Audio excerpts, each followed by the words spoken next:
अरे एक एक करके भाई।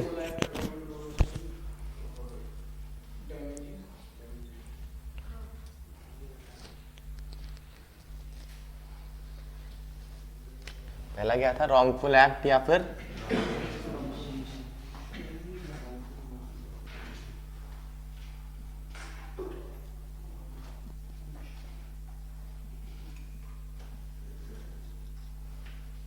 ठीक है। अब रॉन्गफुल एक्ट मतलब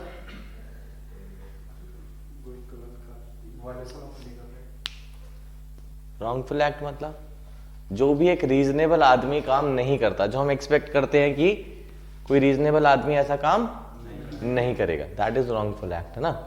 या फिर कहीं किसी एक्ट में मना कर रखा हो कि ये नहीं करेगा। जैसे कंज्यूमर प्रोटेक्शन एक्ट का एग्जांपल लेते हैं, पहले टॉर्ट था, पहले कॉडिफाई नहीं था, अब कॉडिफाई हो गया है तो टॉर्ट्स का ही पार्ट। एनवायरमेंट प्रोटेक्शन एक्ट वाले जितने भी हैं ये सब पहले कोडिफाई नहीं थे, लेकिन है तो टॉर्ट का ही पार्ट ना ये सब लोग। तो उसमें क्या है, रॉन्गफुल एक्ट कंज्यूमर वाले में क्या है कि आप अनफेयर ट्रेड के लिए कोई कम डेफिशिएंसी वाले गुड बेच रहे हो, जिसकी एफिशिएंसी शायद ज्यादा होनी चाहिए थी लेकिन आप कम बेच रहे हो, तो वो रॉन्गफुल एक्ट। मतलब कोई भी रीजनेबल आदमी, अगर आप मैन्युफैक्चरर हो तो आप एक सर्टेन अमाउंट ऑफ क्वालिटी का ही गुड दोगे, है ना। अगर आप ऐसा कोई गुड तो मार्केट में नहीं बेचोगे जिससे कोई बीमार हो जाए या खराब हो जाए, या 100 रुपए की चीज आप 2 रुपए में बेच रहे हो, ठीक है ना। तो रॉन्गफुल एक्ट, सिमिलर वे में रॉन्गफुल ओमिशन। रॉन्गफुल ओमिशन मतलब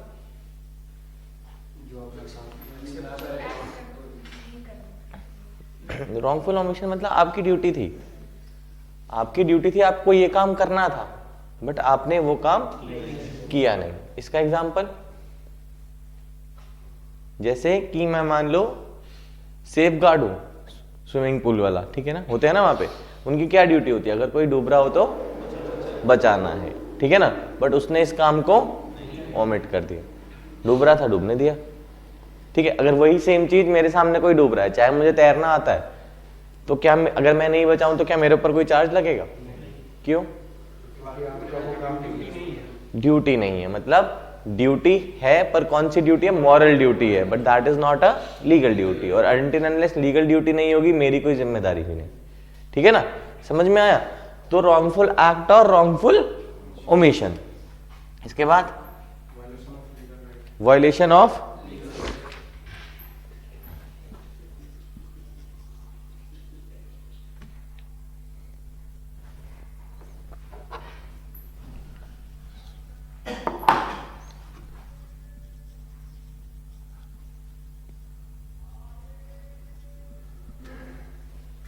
ठीक है, मतलब आपका किसी लीगल राइट का वायलेट हुआ है, मतलब लीगल इंजरी हुई है, ठीक है। मतलब कोई एक लीगल राइट था जिसका वायलेशन हुआ है, ठीक है। अब इसको समझने के लिए दो मैक्सिम है।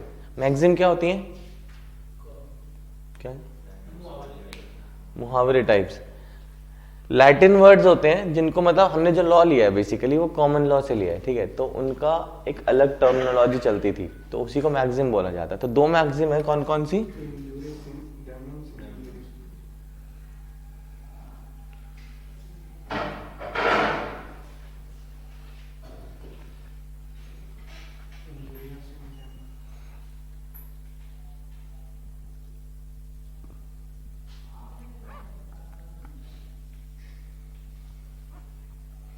मतलब ये कह रहा है कि डैमेज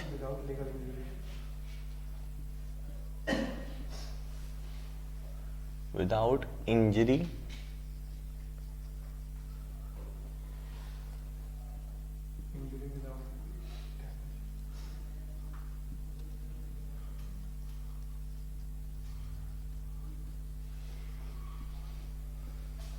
ठीक है।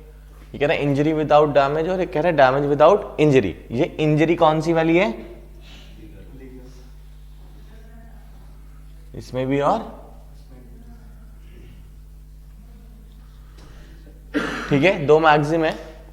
पहली कहती है डैमेज विदाउट इंजरी, मतलब डैमेज हो गया है, आपको नुकसान हो गया है, बट इंजरी नहीं हुई। जैसे कि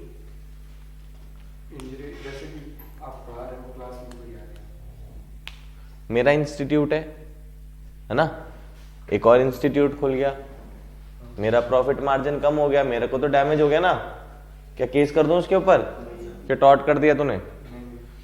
नहीं कर सकता ना। तो मतलब डैमेज तो हो रहा है बट कोई लीगल राइट वायलेट नहीं हो रहा है। तो जब तक कोई लीगल राइट वायलेट नहीं होगा तब तक उस पर हम केस नहीं डाल सकते, ठीक है। क्योंकि अगर आपको डैमेज लेने हैं, कोर्ट से एनफोर्स कराने हैं, तो उसके लिए पहली रिक्वायरमेंट क्या है? Violation of legal right. आपका कोई राइट वायलेट होगा तभी तो जाओगे कोर्ट के पास। कोर्ट कहेगा तुझे क्या मतलब, तेरा क्या हुआ भाई, है ना। समझ आया? क्लियर है? डैमेज विदाउट इंजरी, ठीक है। नेक्स्ट इज इंजरी विदाउट, अब ये क्या कह रहा है? ये कह रहा है कि इंजरी होगा लेकिन डैमेज नहीं। आपका लीगल राइट वायलेट हो गया है, चाहे उससे आपको डैमेज हुआ हो या ना हुआ। एक्शन इज एक्शनेबल पर से। फॉर एग्जाम्पल, चाहे आपको डैमेज हुआ है या नहीं हुआ है, अगर आपका लीगल राइट वायलेट हुआ है तो यू हैव अ राइट कि आप कोर्ट जा सकें और उसको एनफोर्स करा सकें। एग्जाम्पल, आपको इलेक्शन में वोट देना है आम आदमी पार्टी को, ठीक है। आपको वोट देने जाते हो, वहां पे आपका रजिस्टर पे नाम नहीं होता है, ठीक है, या होता भी है आपको वोट नहीं डालने दिया जाता। आप घर आते हो, शाम को पता चलता है आम आदमी पार्टी 50,000 वोटों से जीत गई। क्या फर्क पड़ा एक वोट से? पड़ा कोई फर्क? दे भी देते तो 50,000 एक हो जाते, नहीं देने दिया तो 50,000। तो मतलब डैमेज तो कुछ नहीं हुआ, बट वोट देने का तो आपका राइट था, उस राइट को वायलेट हो गया। मतलब इंजरी विदाउट डैमेज। डैमेज तो कुछ नहीं हुआ ना, जिस पार्टी को चाहते थे वो जीत गई। समझे? क्लियर हुआ? तो इंजरी विदाउट डैमेज, तो इस केस में आप केस डाल सकते हो, क्योंकि प्राइमा फेसाई रिक्वायरमेंट क्या है? Violation of legal right. समझ आया? तो ये दो मैक्सिम है, ठीक है। क्लियर हो गया अब ये दोनों चीजें? पहला रॉन्गफुल एक्ट, दूसरा, तीसरा हमने पढ़ा था ना उबी जस्ट इबी रेमीडियम, तो इसके लिए तीसरा हो जाता है लीगल रेमेडी, कि उसकी रेमेडी मिलती है। अगर जहां भी आपका prima facie legal right violate हुआ है वहां आपके पास, क्यों? क्योंकि where there is a right there is a right violate हो रहा है तो रेमेडी मिलेगी, है ना।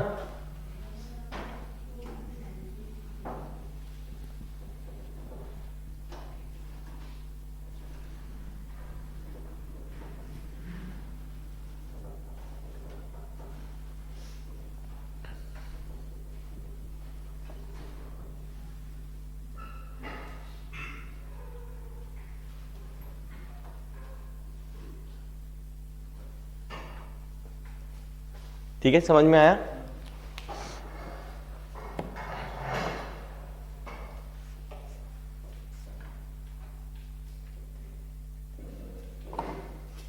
हटा दो। अब डिफरेंस करेंगे, difference between torts and breach of trust. करा था ना हमने कि टॉर्ट क्या है, क्या था टॉर्ट? एक डेफिनेशन थी ना जिसमें सैलमन ने बोला था कि ये सिविल रॉन्ग है जिसकी रेमेडी अनलिक्विडेटेड है, बट एक्सक्लूसिवली जो ब्रीच ऑफ कॉन्ट्रैक्ट ना हो, ब्रीच ऑफ ट्रस्ट ना हो। तो कॉन्ट्रैक्ट का तो हमें ऑलमोस्ट पता ही है, बट ब्रीच ऑफ ट्रस्ट में और टॉर्ट में क्या डिफरेंस है? तो एक लाइन बना लो बीच में, एक साइड टॉर्ट लिख लेना और एक साइड ब्रीच ऑफ ट्रस्ट लिख लेना। ब्रीच ऑफ ट्रस्ट मतलब पहले कहीं ट्रस्ट हुआ होगा, ठीक है। ट्रस्ट मतलब आप कितने किसी को इंटरेस्ट कर दियो कोई चीज, जैसे भाई मैं तेरे भरोसे ये चाबी दे के जा रहा हूं, जब आऊंगा वापस ले लूंगा। इंटरेस्ट कर दी ना इनको property.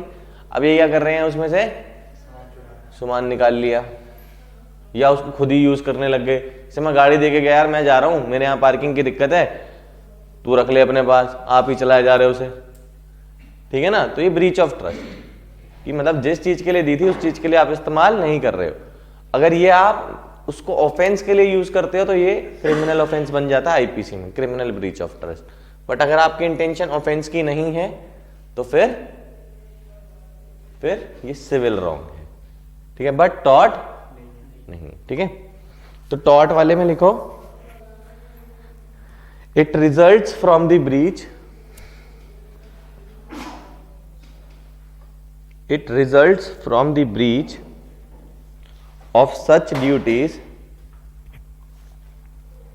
It results from the breach of such duties which are undertaken, which are not undertaken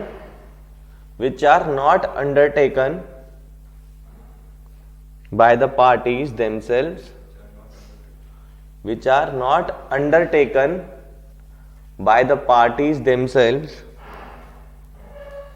but which are imposed by the law, but which are imposed by the law. यही तो होता है taught, कि इसमें जो breach of duty हुई है वो parties themselves, but which are imposed by the law.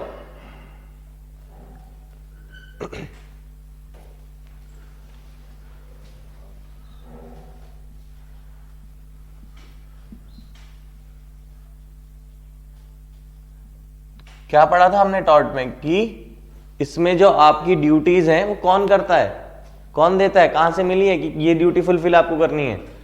Parties अपने आप नहीं चुनती, जैसे कॉन्ट्रैक्ट और ब्रीच ऑफ ट्रस्ट के केस में। ब्रीच ऑफ ट्रस्ट के केस में मैं आपको कह रहा हूं ना भाई इस चीज को संभाल के रख, आपको इंटरेस्ट मैं कर रहा हूं, लॉ नहीं कह रहा कि आपको संभाल के रखना है। But in case of taught क्या है, जो ड्यूटीज है वो फुलफिल करनी है, वो पार्टीज नहीं कह रही, वो कौन कह रहा है? लॉ। वो इम्पोज करी गई है लॉ से, ठीक है। इसमें लिखो ब्रीच ऑफ ट्रस्ट में, it results from the breach of a duty, it results from the breach of a duty undertaken by the parties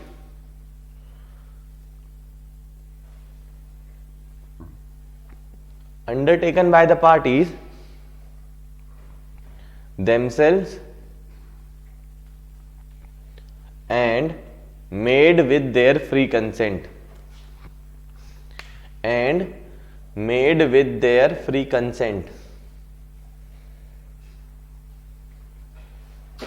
समझ में आया ये क्या कह रहा है? कह रहा है ब्रीच ऑफ ट्रस्ट के केस में जो ड्यूटीज हैं वो पार्टीज खुद अंडरटेक करती है, मतलब खुद लेती हैं, बट कैसे लेती हैं? With their free consent. Free consent क्या होता है? फ्री कंसेंट ना बहुत सारी चीजें आती है, कॉन्ट्रैक्ट एक्ट में है। फ्री कंसेंट मतलब जो चीजें सेक्शन 14 में दे रखी हैं वो सब फ्री कंसेंट, अगर इन चीजों से नहीं हुई तो फ्री कंसेंट। उसमें आता है क्या क्या? कोअर्जन।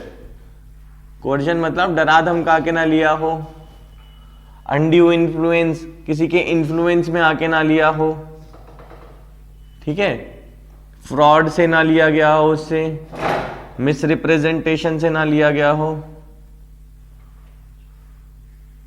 या फिर मिस्टेक की वजह से ना लिया गया हो।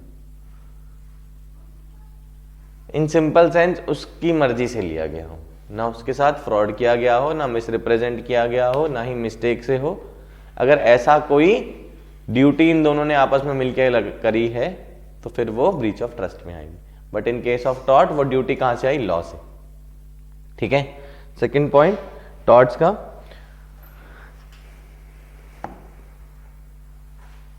Duties imposed under law of torts, duties imposed under law of torts are not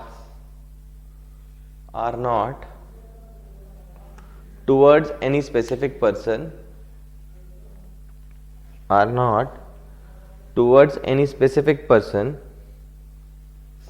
ठीक है। मतलब जो ये ड्यूटी है आपकी किसी स्पेसिफिक पर्सन के लिए नहीं है। हमने पढ़ा था ना, अगेंस्ट द पर्सन जनरली, मतलब अगेंस्ट द होल वर्ल्ड। आपके पास राइट टू प्रॉपर्टी है तो अगेंस्ट द होल वर्ल्ड है, किसी एक बंदे के अगेंस्ट नहीं है। बट ब्रीच ऑफ ट्रस्ट में दो पार्टीज, मैंने जिसको इंटरेस्ट किया उसी से तो बोलूंगा ला भाई मेरा सामान दे, किसी और को कैसे बोलूंगा? ठीक है, समझ में आया? तो duties imposed under the breach of trust is towards any specific person.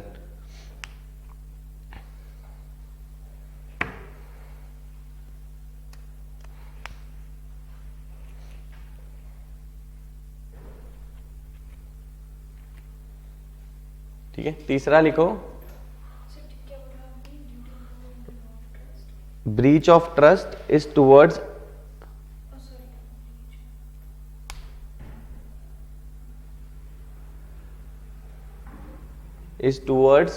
specific person. Breach of trust में, ब्रीच ऑफ ट्रस्ट मैंने भी बोला नहीं, अरे उसमें मतलब एक लिखा ना इसका, duties imposed under law of tort लिखा, तो सिमिलरली उसमें भी लिख लो duties imposed under breach of tort is towards specific person. जैसे इसमें था ना नॉट स्पेसिफिक पर्सन, इसमें specific person.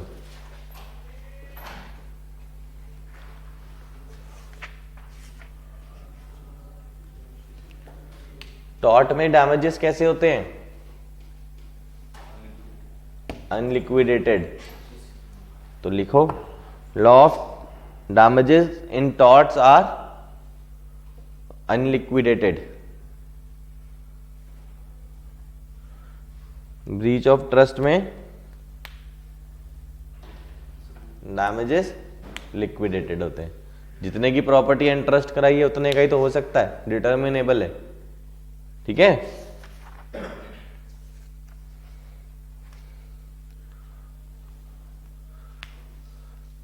Difference between crime and tort करना है या समझ में आ गया था, या लिखना है? Difference between crime and tort लिखना है या समझ में आ गया था? तो बना लो उसकी भी table. Difference between tort and crime.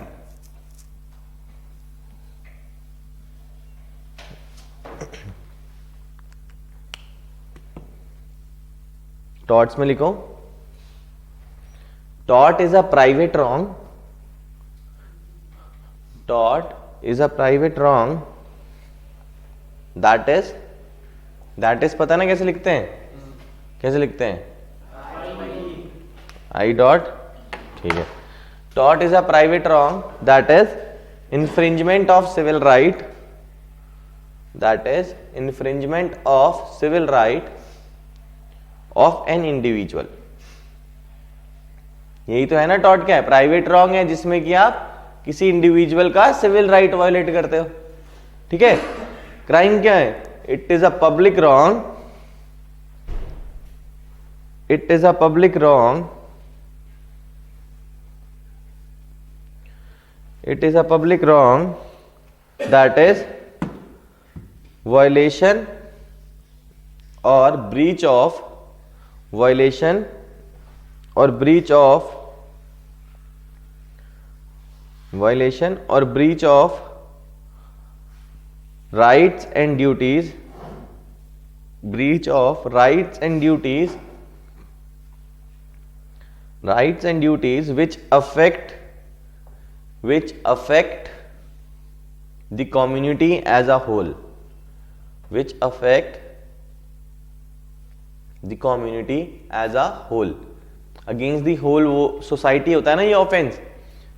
Public wrong crime, but civil wrong against individual और सिविल राइट की बात करता है. ठीक है. टॉर्ट में लिखो रेमेडी. क्या रेमेडी होती है? डैमेजेस या कंपनसेशन.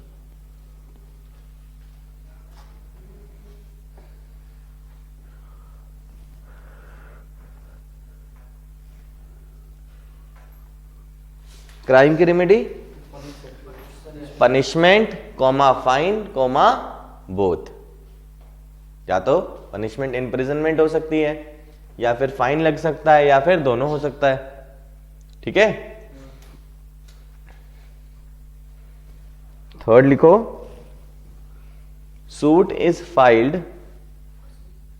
थर्ड लिखो सूट. सूट सूट बोलते हैं केस को. सूट ना सिविल मैटर होगा तो सूट होगा. ठीक है. और अगर क्रिमिनल मैटर होगा ना तो जनरली प्रोसीडिंग्स बोला जाता है.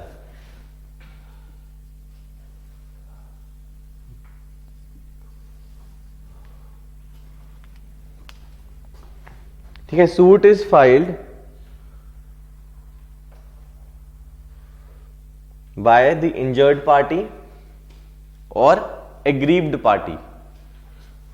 इंजर्ड पार्टी और एग्रीव्ड पार्टी, एग्रीव्ड पार्टी मतलब जिसको ये हुआ है, जिस पे ये जिसको, हाथ में हाँ बेसिकली जिसके साथ गलत हुआ है वो एग्रीव्ड होता है, ठीक है। एग्रीव्ड की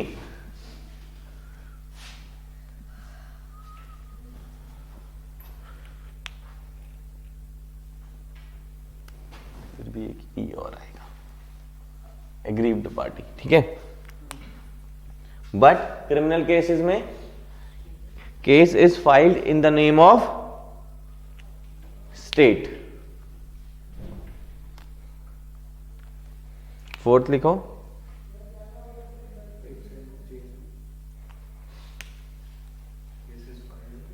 the name of state.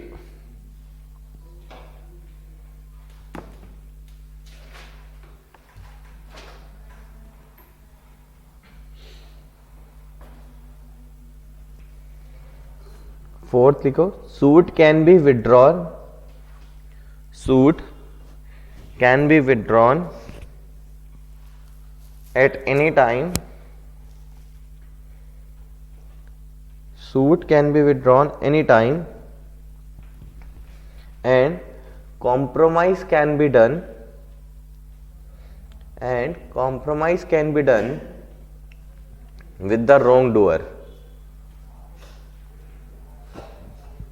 with the wrongdoer। क्या मतलब है इसका? केस को कभी भी वापस लिया जा सकता है और कॉम्प्रोमाइज किया जा सकता है जिसने आपके साथ गलत किया हो, मतलब जो रॉन्ग डूअर है उससे कॉम्प्रोमाइज किया जा सकता है। सिर्फ क्राइम में क्या होता है? Complaint can not be withdrawn, complaint can not be withdrawn except in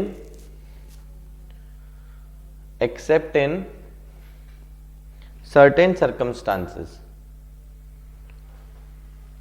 except in certain circumstances।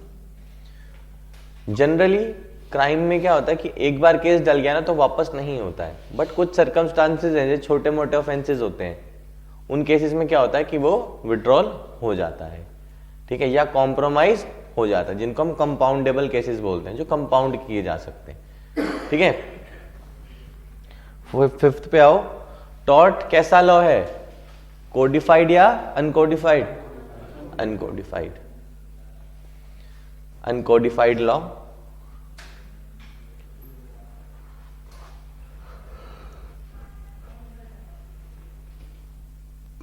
Crime क्या है? कोडिफाई है। एग्जाम्पल लिख लेना इसका, Indian penal code.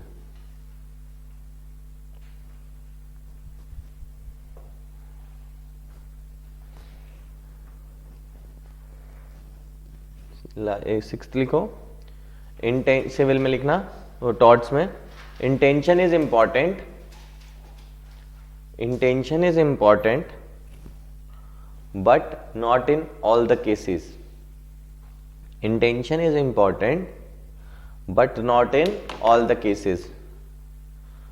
example negligence, strict liability,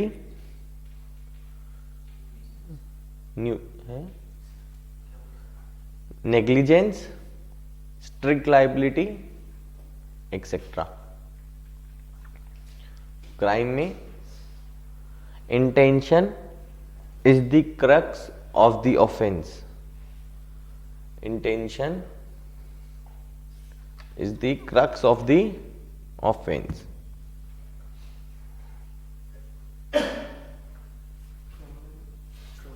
crux CRUX।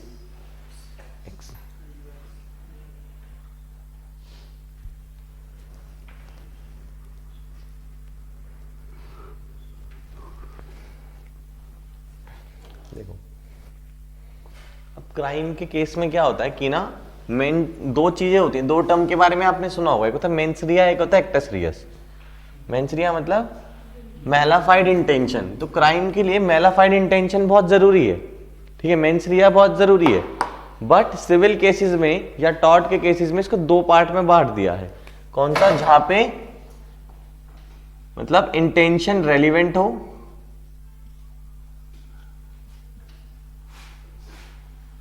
या फिर इंटेंशन इररेलिवेंट हो।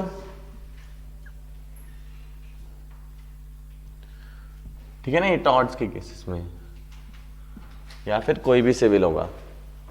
ठीक है, बट क्राइम में तो मेंस rea इंपॉर्टेंट है ही है, एक्सेप्शनल सर्कमस्टांसेस है कि नहीं होगा। इसमें क्या है, इसमें जनरली दो पार्टों में बांटा गया है कि इंटेंशन हो भी सकती है और इंटेंशन नहीं भी हो सकती है। तो वो बांटा हुआ है कि किन किन चीज़ों में मतलब ऑफेंस तो नहीं बोलेंगे इनको, किन किन चीज़ों में, किन किन टॉर्ट्स वाली बातों में, अगर टॉर्ट्स हम लें तो किन में इंटेंशन ज़रूरी है और किस में इंटेंशन ज़रूरी नहीं है। तो कौन कौन से हो सकते हैं टॉर्ट जिसमें इंटेंशन ज़रूरी है?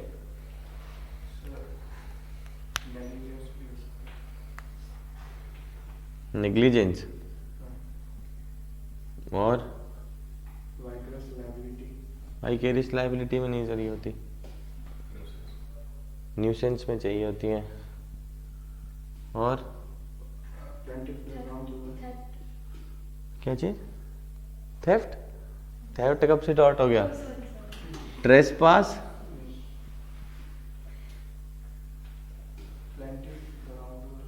वो तो डिफेंस होते हैं। ट्रेसपास के अंदर ना तीन चीजें आ जाती हैं, असॉल्ट, बैटरी, ये सब इसी में आता है। कल हमने एक और पढ़ा था, मैलिशियस प्रोसिक्यूशन।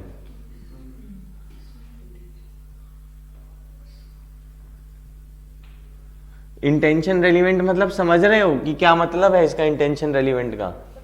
कि उस टॉर्ट में इंटेंशन होनी चाहिए। फॉर एग्जाम्पल, अगर मैं जान के, न्यूसेंस मतलब क्या होता है कि किसी के राइट को जबरदस्ती पंगे लेना। फॉर एग्जाम्पल, मैं ढोल बजाया जा रहा हूँ जबरदस्ती, कुछ है नहीं, ना शादी ना कुछ, और बजाया जा रहा हूँ, साथ वाले का पेपर है, उससे तो न्यूसेंस हो रही है, क्यों दुखी कर रहा हूँ मैं उसे। ठीक है, ये होती है न्यूसेंस, कि आप किसी की नॉर्मल लाइफ में पंगे डाल रहे हो बेसिकली। अब वो जान के ही करूंगा, अगर मैं जान के ही नहीं कर रहा तो फिर वो न्यूसेंस कैसी है ना? मतलब इंटेंशनली, इंटेंशन मतलब क्या होता है कि करना चाहते हो आप, वॉलंटरली है। ठीक है, सिमिलरली ट्रेसपास, आप चले जा रहे हो, आपको पता ही नहीं है किसी का घर भी है, पता चला अब आ गया क्या, फिर वो कह रहे तो मेरे घर में घुस रहा है, मेरी तो इंटेंशन ही नहीं थी तो भाई बाहर चले जा। ठीक है, मैं चला जाता हूं। पर अगर आप जान के जा रहे हो तो ट्रेसपास, तो इंटेंशन जरूरी है। ठीक है ना। Similarly malicious prosecution, malicious prosecution basically होता क्या है, आप किसी के अगेंस्ट झूठा केस डाल देते हो, इसने मेरी चोरी कर ली, ठीक है, ऐसे करके कुछ भी, ना आपके पास कोई रीजनेबल ग्राउंड था ना कुछ था, आपने डाल दिया। ठीक है, तो मतलब इंटेंशन जरूरी थी, तभी तो डाला ना। समझ में आया?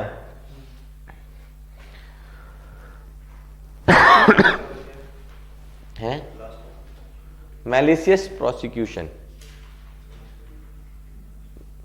मैलिशियस प्रोसिक्यूशन क्या होता है बेसिकली, जैसे आपका और मेरा कॉन्ट्रैक्ट कभी हुआ है, या मैं बोल दूं कि इस भाई ने मेरे से 1 लाख रुपए लिए हैं, ठीक है, और कभी लिए ही नहीं थे, ठीक है ना, तो वो बाद में प्रूफ होगा कि नहीं लिए थे, लेकिन मेरे ऊपर केस चल रहा है एक, तो मेरी गवर्नमेंट नौकरी पे भी बात आ सकती है, बहुत सारी चीजें हो सकती हैं। ठीक है ना, बोलते हैं ना केस नहीं लगना चाहिए, नहीं तो बैकग्राउंड रिज्यूम खराब होता है, तो वही चीज, तो उसने जान के कि आपका रिपोर्ट कार्ड खराब हो इसीलिए उसने केस डाल दिया, उसका कोई रीजनेबल ग्राउंड नहीं था, तो वो ये जो उसने गलत केस डाला, इसके ऊपर आपको राइट मिलता है, जो आपका नुकसान हुआ है वो आप उसे मांग सकते हो। अगर क्रिमिनल है तो फिर आईपीसी में भी एक सेक्शन है जिसमें मांग सकते हो 211, और अगर सिविल है तो इसमें मांग सकते हो। ठीक है, अब कुछ ऐसे टॉर्ट्स हैं जिसमें इंटेंशन इररेलेवेंट है, जैसे कि डिफमेशन,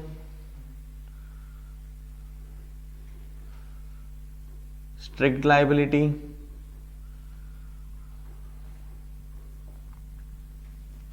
एब्सोल्यूट लायबिलिटी, ये सब चीजें, इसमें इंटेंशन की जरूरत नहीं है, चाहे आपकी इंटेंशन हो या ना हो। अगर आपने किसी के बारे में कुछ उल्टा बोला है,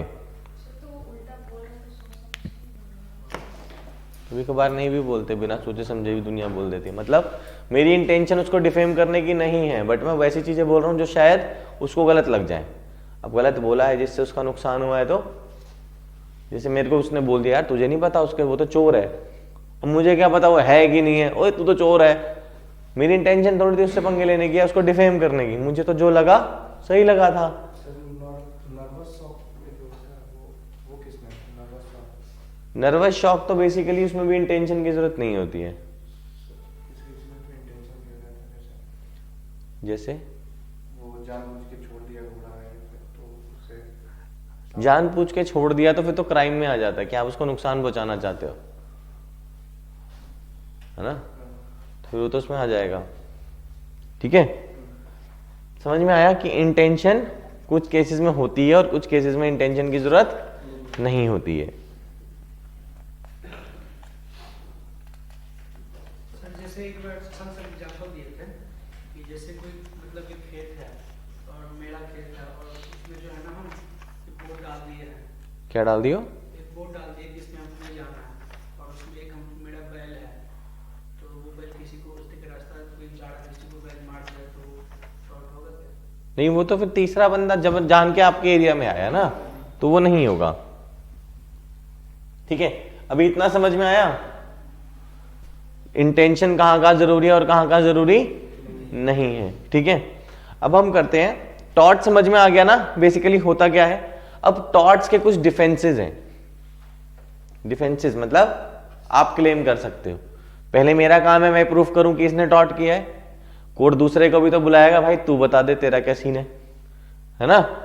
जैसे अभी वही चीज वो बंदा तो ये डालेगा मेरे को बैल ने मार दिया, अब आप अपने रिटर्न स्टेटमेंट में बोलोगे भैया मैंने तो बोर्ड लगा रखा था, ये फिर भी मेरी प्रॉपर्टी में घुसा, मैंने तो लिखा हुआ था बैल से सावधान, पर ये फिर भी घुसा, मेरी क्या गलती है।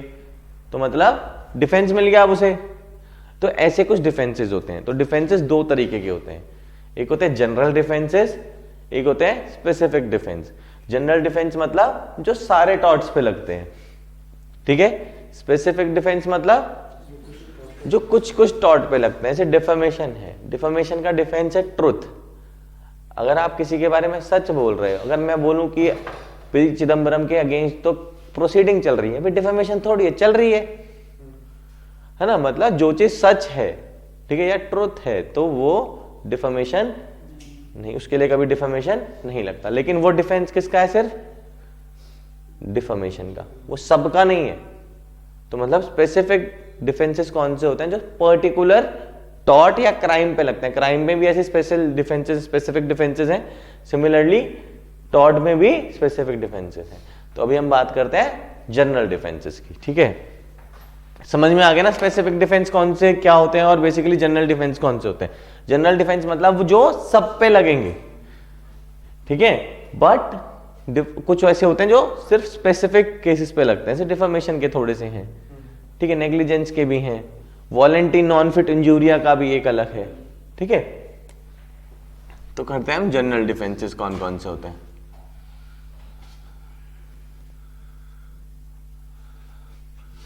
पहला क्या?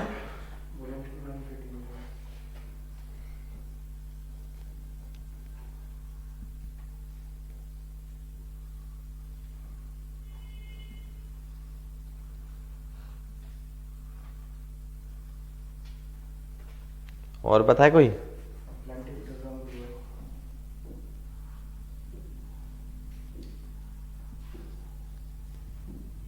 और एक्ट ऑफ गॉड,